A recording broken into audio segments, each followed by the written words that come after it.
Shabbat Shalom, my friends. I hope that you're able to find some time to really relax as the summer unfolds. Unfortunately, Moses is not going to get a summer break right now. Rather, we read in today's Sedra, Korach, Numbers 16:1 and following, of an all-out rebellion against Moses' leadership. We have spoken before about the kvetching, the complaining of the Israelites. Water, food, attacks from desert tribes, an unwillingness to fully acknowledge the oneness of God, a growing concern that entering the promised land is going to be an awful lot harder than they had imagined. So the people mumbled and they grumbled. Then they bitterly complained. They called out. They cried out to God, and they were severely punished for their lack of trust in God's protection. The incident of the golden calf provoked a divine response that was brutal. But this week we move beyond kvetching. We read now of the only example in the Torah of widespread open rebellion against the leadership of Moses and Aaron. This is not how we encountered the desert wandering in our religious school texts. Our textbooks had fanciful pictures of the manna appearing 6 out of every 7 days, and of quail being blown in from the sea so as to provide what? Needed protein. Water poured forth from a rock. Miracle followed miracle. In the background of all these idyllic pictures, a lavishly adorned tabernacle, the tablets of the Ten Commandments, securely nestled in the Aron HaKodesh, the Holy Ark. We even had renderings of the 12 spies returning to the Israelite camp with a large cluster of grapes hanging on a pole carried on the shoulders of 2 of the spies. A sea had split. A mountain had quaked. But open rebellion? Not so much. Maybe it's a good thing that this Sedra, by the way, is read during the summer months so that a bat mitzvah kid somewhere doesn't have to figure out why rebelling against authority can have such dire consequences. After all, such an awareness could totally ruin the adolescent experience. But moving on. The rabbis will make of this story of rebellion by a man named Korach and his many followers an archetype of how social unrest can be mishandled.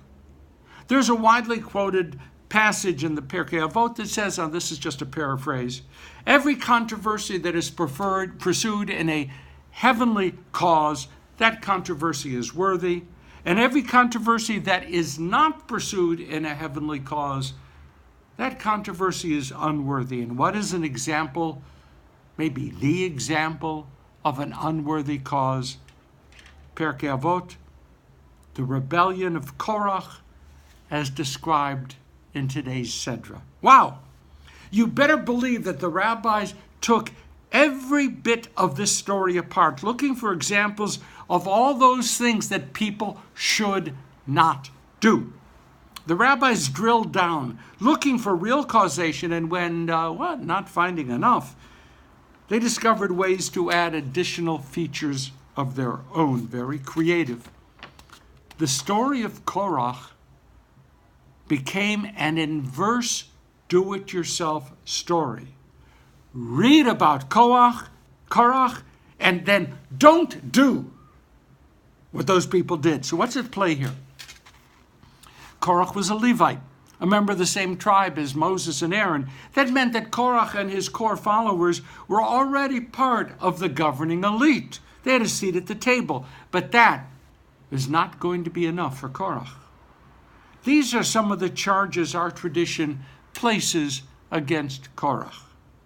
He was a Levite, but he really wanted to be Kohen Gadol. He wanted to be high priest. Being near the top is not good enough. He wanted the very top. What do we call such people? Envious. Next. Korach channeled the feelings of many of the people that the decision-making in the desert was far too top-down. God to Moses, Moses to Aaron, Joshua, and so forth, down to the people. Korach becomes a biblical populist as he cries out, "You take too much upon yourselves." translate that as, I want a share of the decision making, but I'll make it look as if I am the only independent, freestanding, truly democratic person in the room. Korach hid his ego-driven needs behind the pretense that he was the only one really looking out for the people. And the people ate it up. They had no idea what was really going on. We call that being snookered.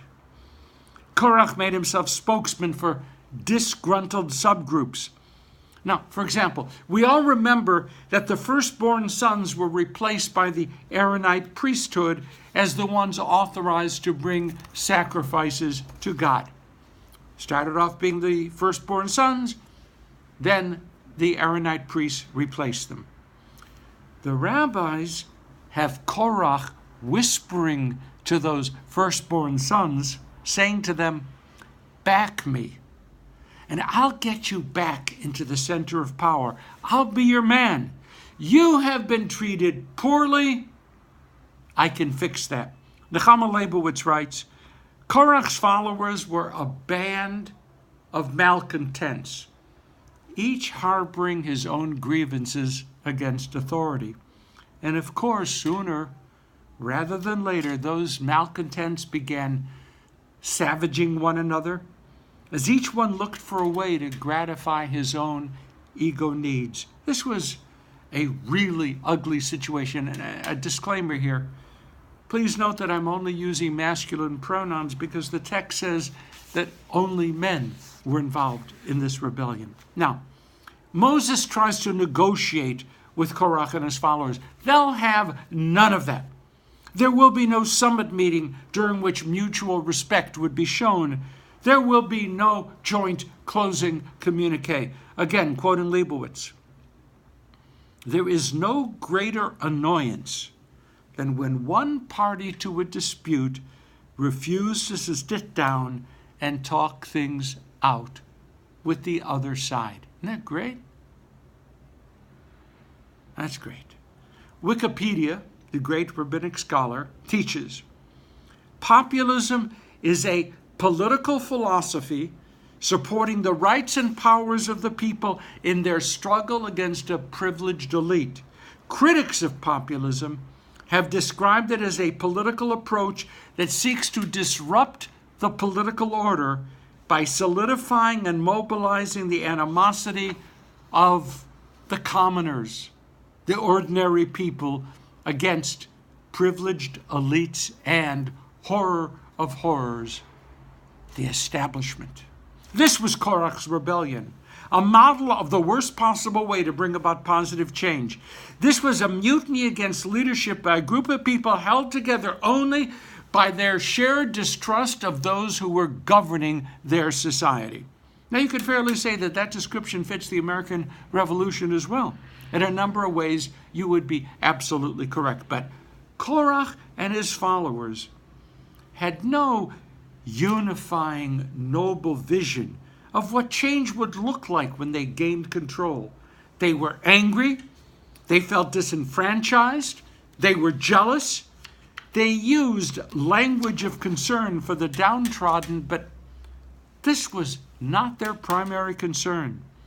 They pretended to defend the practical ideals of Judaism.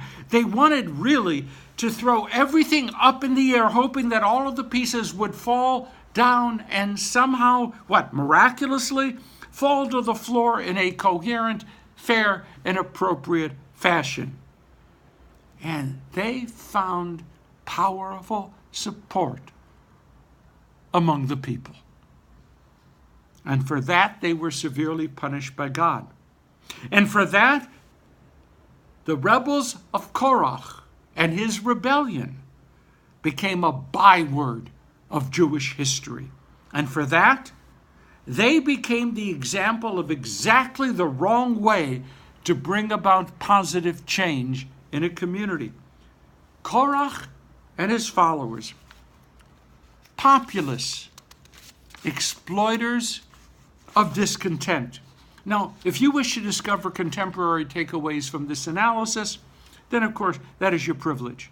But all of us can at least agree that serious disagreements must be handled in a way that allows for pathways toward resolution.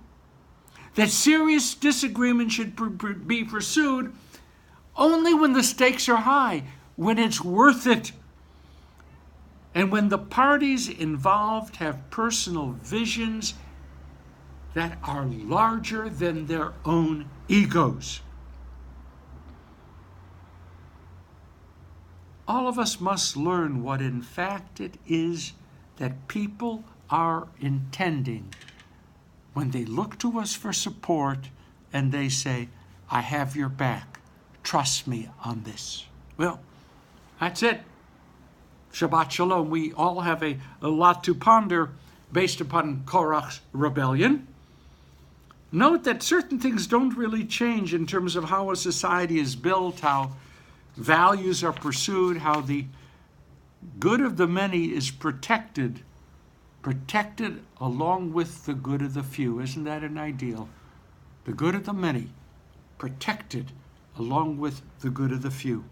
That's it for now. Shabbat Shalom. Please hit share. Enjoy the summer. Have a great week.